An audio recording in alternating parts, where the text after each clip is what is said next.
Hi everyone and welcome to my YouTube channel. My name is Becca and today I want to talk about my domestic violence story.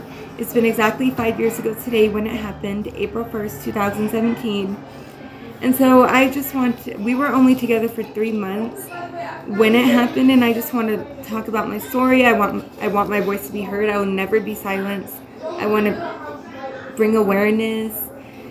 So we were only together for 3 months. The beatings happened shortly after 3 weeks of us being together. And I ignored all the red flags. I lost friends and I lost family because I would not leave this guy. And people will often say, well, how come you don't just leave? It's easy to leave, but it's really not, because you could either be killed for trying to leave, threatened. It's not easy unless you've been in our shoes. And so on this particular, okay, just forget that word because I can't say it. On this day, 5 years ago, I actually found out a week before that I was pregnant.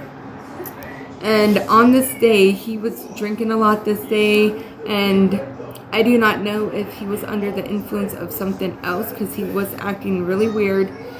And so we were just trying to get our stuff out because we were evicted, so we had to leave. And I was just telling him, I said, are you gonna have your parents come and get your stuff?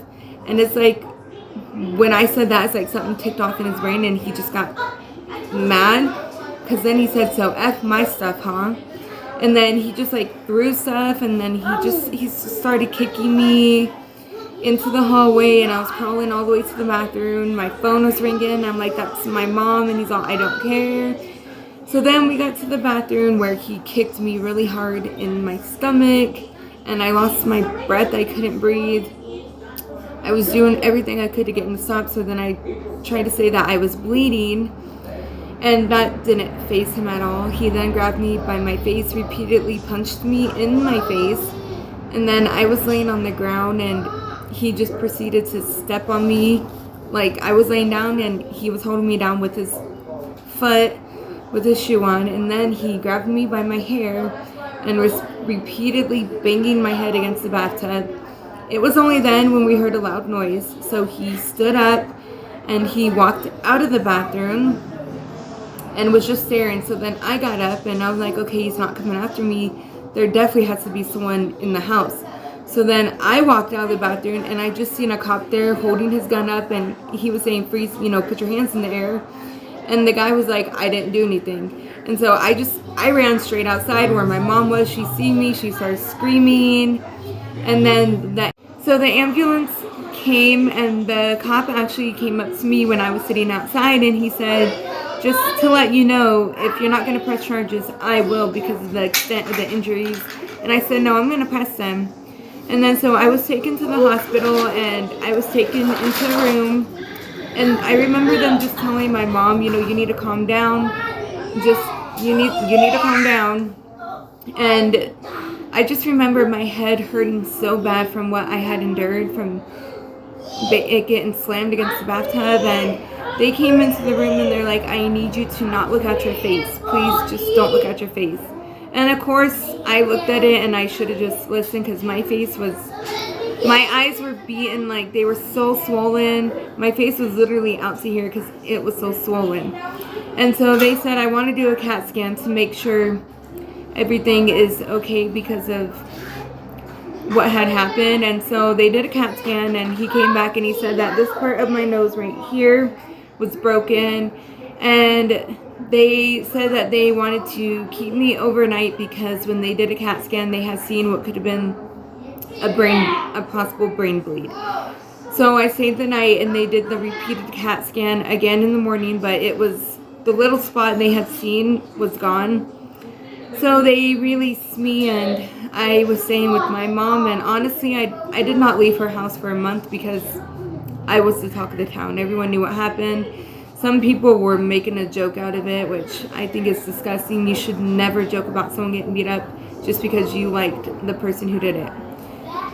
It was horrible. I deleted my Facebook. I didn't talk to anyone.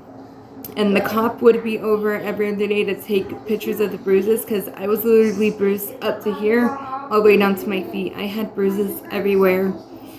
And so the thing that I worried about was, oh my gosh, I'm gonna miscarry, because I was pregnant.